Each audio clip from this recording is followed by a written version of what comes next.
Abi, assalamualaikum. Waalaikumsalam warahmatullahi wabarakatuh. Nah, lagi apa ini? Habis baca-baca? Iya, ini kita akan membahas kasus atau unboxing. Nah, ini ya judulnya enuresis nokturnal. Ya, Iya, betul. enuresis nokturnal pada anak. Iya, betul. Bahasa apa itu? Ini bahasa medis. Bukan makanan ya? Bukan. Oh, bukan ya. Enuresis nokturnal pada anak. Ya, coba sih apa sih enuresis nokturnal itu? Iya, bahasa umumnya enuresis nokturnal adalah ngompol pada malam hari. Nah, kalau ngompol pada siang hari, Ngompol. iya, namanya enuresis diurnal. Jadi ngompol pada malam hari dan siang hari. Yang kita bahas sekarang adalah yang ngompol pada malam hari yang terjadi pada anak. Karena ngompol ini juga terjadi pada orang tua atau yang sudah pikun. Kalau kemarin kita bahas tentang toilet training, nah sekarang kita bahas kasus tentang ngompol.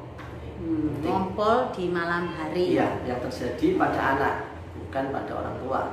Oh, ini yang terjadi pada Ya, anak. nanti kalau pada orang tua kita bahas di video yang lain. Oke. Kenapa sih anak itu sampai bisa ngompol di malam hari itu kenapa?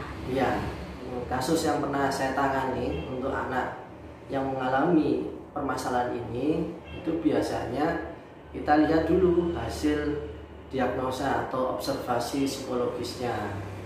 Yang pertama kita lihat diagnosa dari fisik. Nah, ada nggak gangguan kandung kemihnya, kemudian sarafnya dan sebagainya.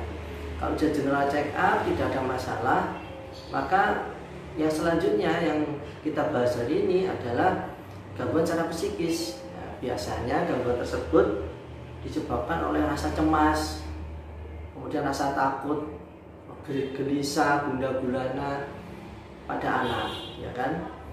Juga bisa juga disebabkan kejadian ini atau ngompol pada malam ini karena pola asuh orang tua. Ini sangat dominan ini kasus yang pernah saya tangani ini ada kejadian tentang pola asuh orang tua. Kemarin kan kita sudah membahas mengatasi ngompol. Sekarang ternyata masih ada juga anak yang sudah usia sekolah atau sudah beranjak dewasa tapi masih ngompol. Iya, betul. Karena tadi ya gangguannya ada masalah fisik, dan juga ada psikis, gangguan psikisnya. Yang kita bahas tentang psikis. Nah, itu gimana cara mengatasinya? Kalau fisik kan bisa kita ke dokter, cari apa pengobatannya gimana, seperti itu. Tapi kalau psikis itu penyelesaiannya gimana dan apa yang menyebabkan dia sampai ngompol di malam hari? Ya, merujuk pada buku yang sudah saya pernah buat. Buku mana? Ini bukunya. Oh, jurus belum dibaca. Jurus ampuh bertarung dengan anak. Ya, ini di halaman terakhir. Ini saya membahas tentang enuresis nokturnal. Jadi ngompol pada malam hari. Sebetulnya sejarahnya ini itu adalah untuk orang dewasa. Jadi orang dewasa yang ngompol pada malam hari itu menyebabkan masalah. Kemudian Dorothy Dovan itu dari Amerika tahun 1946, dia membuat penemuan atau menciptakan popok atau diapers yang cocok untuk orang dewasa. Tujuan awalnya itu. Jadi ketika ngompol pada malam hari ini yang diselesaikan adalah ngompol pada orang dewasa. Tapi sekarang yang menjadi permasalahan yang kita bahas adalah ngompol pada anak-anak. Nah, ini terjadi kenapa? Karena ternyata setelah observasi yang saya temui kedua orang tua kasus A itu mereka menganggap bahwa untuk menyelesaikan mengompol pada malam hari ini itu menggunakan cara Dorothy ini yang bikin popok. Jadi supaya nggak ngompol kasih aja popok. Nah, sebetulnya itu untuk orang dewasa, tapi ini dilakukan untuk anak-anak. Nah, ini cara berpikir yang menurut saya kurang tepat. Tapi menurut orang tua yang bersangkutan ini menganggap hal itu benar dan normal-normal saja. Sehingga ketika ini saya temui kasus ini, ini sudah posisinya umur 12 tahun ya, sudah kurang lebih kelas 6 SD ya, sudah beranjak remaja. Iya, beranjak remaja. Terus kemudian ketika saya tanya, loh kalau menurut Bapak normal atau menurut orang tua normal, ini kira-kira kapan selesainya? Ya, orang tua dengan mudah menjawab bahwa ini akan selesai nanti dengan sendirinya. Kalau SMP, SMA nanti dia pakai popok, malu, pampers dewasa ya, mereka akan malu sendiri. Jadi gitu, dibiarin supaya dia malu. Nanti biar dia nggak pakai pampers lagi. Nah, ini yang perlu diluluskan, kita berikan edukasi. Sebenarnya seperti itu, pemahaman yang seperti itu tepat apa tidak? Ya, yang tadi biarin nanti biar anaknya malu sendiri.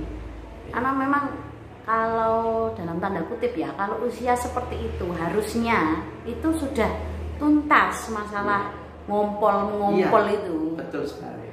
Tapi ternyata masih ada anak yang umur usia SMP itu masih ngompol, itu masih ada. Betul. Ya. Itu gimana itu biar tepat sasaran, dan tidak apa ya, kalau nanti biar anaknya malu sendiri itu sampai kapan nunggu malunya itu.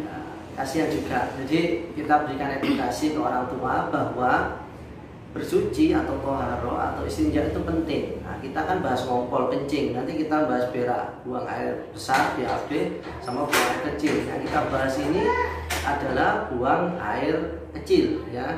Jadi bagaimana cara bersucinya, membersihkan, cara bersucinya, membersihkannya, terus bagaimana cara mengeluarkan air kencing dengan duduk ya, bukan dengan jongkok ya, bukan dengan berdiri. Terus menempatkan pada toiletnya, bukan diecar-ecar di segala arah. Terus kemudian masuk kamar mandi dan keluar kamar mandi, itu bagian dari pendidikan atau edukasi. Ketika ngompol ini tidak diselesaikan, maka bab tentang bersuci atau istinja ini atau membersihkan diri ini tidak terjadi. Jadi anak merasa bahwa hal yang wajar saja kalau saya boleh kencing di popok, ya kan? Di mana-mana dipakein popok, sekolah dipakein popok, berpergian dipakein popok. Jadi solusinya itu sebetulnya tepat untuk orang yang sudah tua, yang pikun, yang sakit-sakitan, ya mohon maaf ya, itu cocok dipakai. Tapi ini untuk anak-anak dipakein solusi itu nggak cocok. Jadi kita berikan edukasi, masih aktif ya. Ya, kita berikan edukasi ke orang tua, kita beri pemahaman bahwa harus berhenti ketika anak sudah usia 2 tahun. Harus berhenti. Caranya bagaimana? Jangan dikasih popok, ya kan? Jangan dikasih popok. Karena apa? Karena dia harus membersihkan diri sendiri.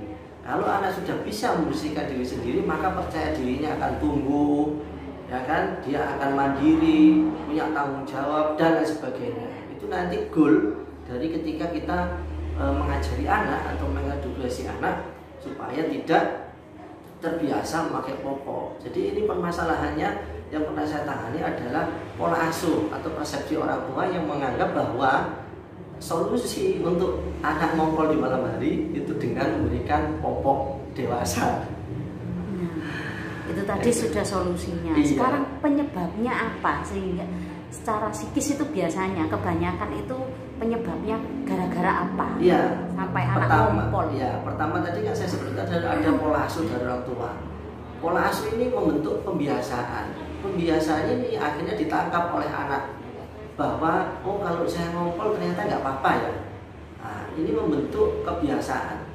Hal-hal yang diulang-ulang mulai dari usia 2 tahun, 3 tahun, 4 tahun, dan itu terjadi secara terus-menerus, maka ini akan menjadi kebiasaan. Ya kan? Menjadi kebiasaan. Ketika sudah menjadi kebiasaan, maka sulit hal ini untuk dilepas. Istilah saya adalah kecanduan popok. Jadi ada orang anak kecanduan gadget. Nah, kasus yang saya tangani ini adalah anak kecanduan popok. Bagaimana untuk anak tersebut? Anak tersebut harus kita bantu, ya kan?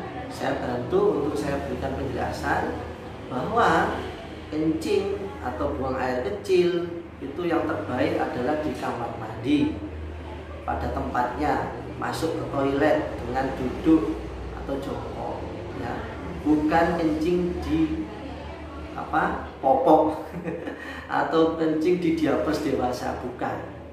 Nah, ini kita sampaikan, tapi yaitu tadi balik lagi ketika orang tua sudah bersepakat, ini akan jadi mudah.